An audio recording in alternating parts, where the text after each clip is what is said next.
Good morning. It's July 12th. It is 8:30 in the morning and it is already 80 degrees. Let's do a garden tour. So things may look a little different than the tour from a month ago because the garden has kind of gone crazy, as it tends to do in early summer. This is the Misfit tomato bed, which they are all doing surprisingly well considering how bad they looked when I first planted them. I have not seen any baby tomatoes on them yet. But we are starting to get babies on the blueberries, cherries bushes that I planted here. And then let me step over the water hazard in the middle here. Filling that up to wash some greens after we harvest them. And then the Mortgage Lifter tomatoes are also doing really well. You can see that's about half the size that they tend to get. And I picked Mortgage Lifter specifically for my large tomatoes. One, because they're huge, they're really meaty. I love the way they taste. But also, they were the only plants I had last year that I did not battle blossom end rot just all year. So far they're doing well. The cucumbers, as you can see, I never got trellised, and that's fine. They can grow on the ground. It just makes digging around in there to find the cucumbers a little bit harder, but there's one. The winter squash bed has pretty much taken over the aisles, which I knew it would. That was part of the plan of where it was put. But we're getting, that is a candy roaster, and then the more pumpkin shaped ones, let me see if I can zoom in. So I believe that's going to be a Hubbard. And since my walkway is cut off, we're going to circle back and take a look at the garlic. Again, if you saw my garlic video, this is how it's supposed to look at this point. Not really going to do much watering, just if it starts looking real bad, and give it maybe another week or two, and then it will be time to start harvesting. This is what garlic looks like when it flowers. And then that is the giant volunteer sunflower that looks absolutely gorgeous, so I'm just letting it grow. This is the brassica bed, and it is where I'm going to be doing the majority of my harvesting today. Let me turn that hose off. So the kale looks amazing. I've taken the heads of the cauliflower, and unlike broccoli, cauliflower does not tend to form a secondary head. So I'm just going to take the leaves because you can also eat those. And then if we come around to the broccolis, you can see I have a couple of more heads to grab.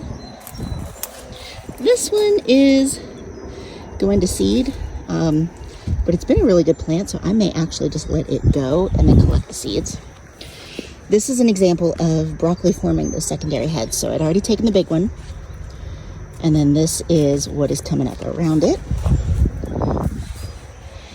And then my summer squash are going, they are waist high on me at this point. So I've got some scallop squashes down in there. There is the zucchini, and I've decided I really like the stripy zucchinis. Oh, there's a monster that I have missed for a few days. So I'll also be harvesting some zucchini today once I have all the greens collected. All right, moving over, this is the ground cherry bed, and I think they may have been a lot smaller last time I showed you. These are also about waist high on me. Nothing is ripe just yet.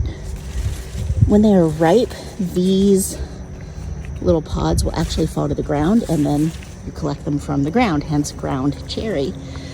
This is actually a weed. It is called moonflower or jimson weed.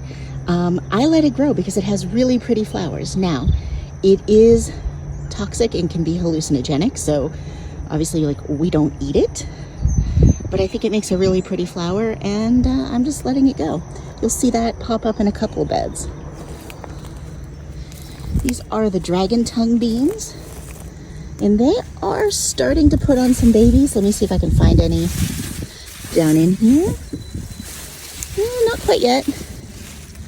but lots and lots of flowers, and you need flowers before you can get beans. So we are heading in the right direction. And I love the purple of the flowers. Like, this is my favorite bean flower. All right, the carrots need to be thinned because I planted them way too thickly because that's how we roll. But that's fine because you can eat the tops, so they will make a really good side dish. This is another weed. This is called lamb's quarters. It is also edible, which is why I have not pulled it out. And then these are the wax beans, and you can see they are starting, not enough to harvest yet, but we are starting to get some beans. The potatoes. So I think it's so cool that there are 3 different kinds of potatoes in this bed.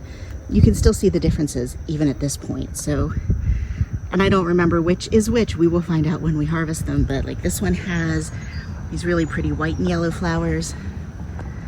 These are purple. And then these just have not flowered yet. Take a walk over to the asparagus bed. And this is what first year asparagus looks like. Like, it is very thin, but it's very ferny. So we're just gonna let it go for a couple of years and then it will be ready to harvest. But I just think it's such a cool plant to watch grow. There are some weeds in this bed. I'll get to them and start plucking them out. This is another edible weed. This is called purslane. You kind of eat it like raw spinach, and it has a very similar taste. So there's that. Oh, look, here are some asparagus spears that are just coming up. You see how teeny tiny they are because they are first/second year spears.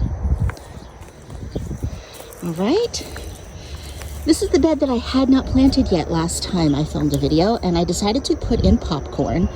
Now, I do have sweet corn growing in the far corner, and typically you want to isolate corn by a pretty far distance so that it does not interpollinate, because that will actually affect the cob that you are getting. However, we don't have the distance to do that, but we have the time to do that. So the corn in the corner will be tasseling and pollinating really soon, whereas this will be several weeks before it's even close to that point. So if you don't have the space, you can get the same result by separating them in time. This is kind of the problem corner of the garden.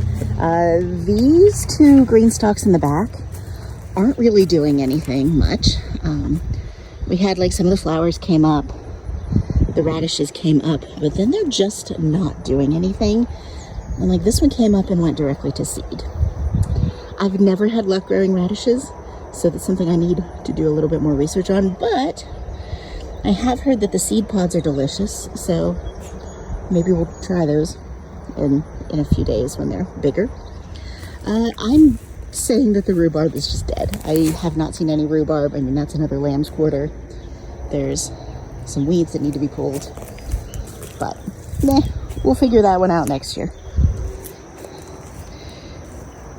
This is the melon bed, and you can see it's starting to vine and flower and get really big. And there's a mix of short to develop melons and longer to develop, so starting in a couple of weeks we should have kind of an ongoing wave of melons ripening. And then these are the sweet potatoes. And remember how scrawny they looked last time I filmed this. Now they fill the entire bed. They are making a break for it. And then this is that purslane again. And there's some weeds in there that I need to pull. But overall, that amount of weed pressure isn't going to hurt the plant. I just want to pull them before they start going to seed. All right. These are the peppers. So the Hungarian wax peppers that I added from starts like 2 weeks ago are actually doing something. The rest of my peppers are not. And I don't know if it's me. Oh, okay, so they're starting to flower. They are starting to flower, so we will see what happens. Yeah, there's more spilling out from the squash bed. And then I'm gonna have to back up because these are actually taller than me. This is the sweet corn, and this is the Country Gentleman variety. And then down here, we have the eggplants, which, again, I don't really care if they form eggplant. I just thought they were super cool. So we'll see. Now, the front 4 green stalks have actually done really well. They do need watered because it's already hot out here. But I've already harvested almost a year's worth of herbs from the front 2. And the back 2 continue to provide a nice steady stream of greens for salads and cooking and things like that. And then finally, we're going to end over here on our beans. So these are the yard-long beans, and once they start flowering here, they will grow very, very quickly. They do very well in hot weather, at least for me they have. And then the wildflowers are starting to come in at the bottom. I believe that's a sweet alyssum. I'm not sure about what else we've got going on. Now, unlike the yard-long beans, the sugar snap peas and snow peas, maybe? I forget. But they do not do as well in hot weather, so they are struggling a little bit. But they are continuing to grow. So at this point, I don't really have anything else that I want to put on these trellises. So I'm just going to let them go and see what happens. And then there's more wildflowers coming up. There's another moonflower. So that is it. That is our garden tour for July 12th. Have a great day.